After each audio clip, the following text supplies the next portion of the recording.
le drame de tout ça, si on doit commencer par le commencement, c'est de voir une famille politique, celle de la droite et du centre, et en ce qui me concerne, en son sein de la famille gaulliste, dont je suis originaire, qui est tout simplement menacée de mort. Et qui est menacée de mort parce que depuis 1 an et demi, alors même que nous aurions dû tirer tous les enseignements du désastre de la présidentielle, un certain nombre de responsables ont considéré qu'il fallait continuer de resserrer, de vivre en renvoyant ceux qui pouvaient avoir une voix différente et à faire de ce parti qui était un grand parti de la droite et du centre un parti de plus en plus étriqué et rabougri.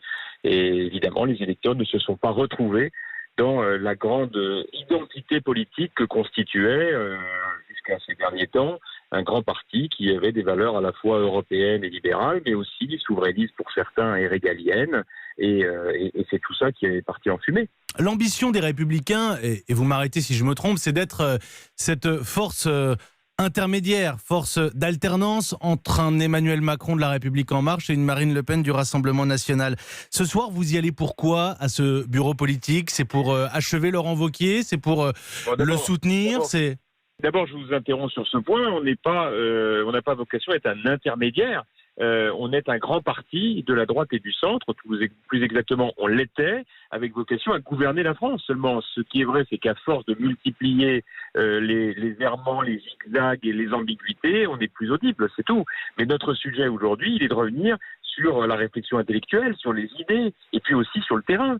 Moi, je suis, comme vous le savez, maire de Meaux depuis de nombreuses années. Je pense que les maires qui ont été issus de la vague bleue que nous avions gagnée en 2014, à l'époque où je présidais l'UMP, ils incarnent aujourd'hui une réalité de la droite et du centre qu'il faut absolument revenir à ses fondamentaux au lieu d'être dans des approches qui sont complètement sectaires et qui n'ont plus rien à voir avec la tradition de la droite française. Disons les choses, Jean-François Copé, disons les choses, vous n'avez plus de langue de bois aujourd'hui. Laurent Wauquiez s'est trompé de chemin en menant les Républicains ?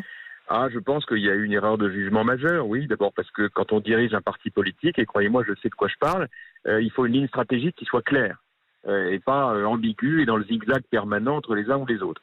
Deuxièmement, il faut une capacité organisationnelle. Il faut générer des débats, organiser les choses, donner la parole aux uns et aux autres, valoriser les talents, plutôt que de décapiter dès qu'il y a une tête qui dépasse. Et puis troisièmement, il faut de l'affect. Il faut aimer les autres. Il faut passer du temps avec eux. Tout ça est très très loin de ce qu'on a vu ces derniers temps. Donc forcément... Il doit démissionner, Jean-François Copé ? Bon, écoutez, vous savez, c'est vraiment à lui d'en juger. Moi, vous savez, j'ai vécu en d'autres temps une épreuve douloureuse. Le 27 mai 2014, Jean-François Copé, il y a 5 ans, jour pour jour. Oui, absolument. J'ai été traité de manière assez ignoble. Vous vous en souvenez sans doute. Heureusement que la justice m'a innocenté depuis, totalement.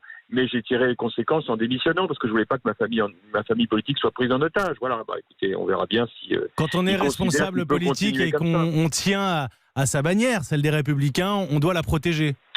C'est ce que je pense, mais encore une fois, c'est quelque chose qui lui appartient. Ce qui est sûr, c'est que si les choses restent en l'état, effectivement, on va continuer de regarder notre famille politique mourir et c'est insupportable.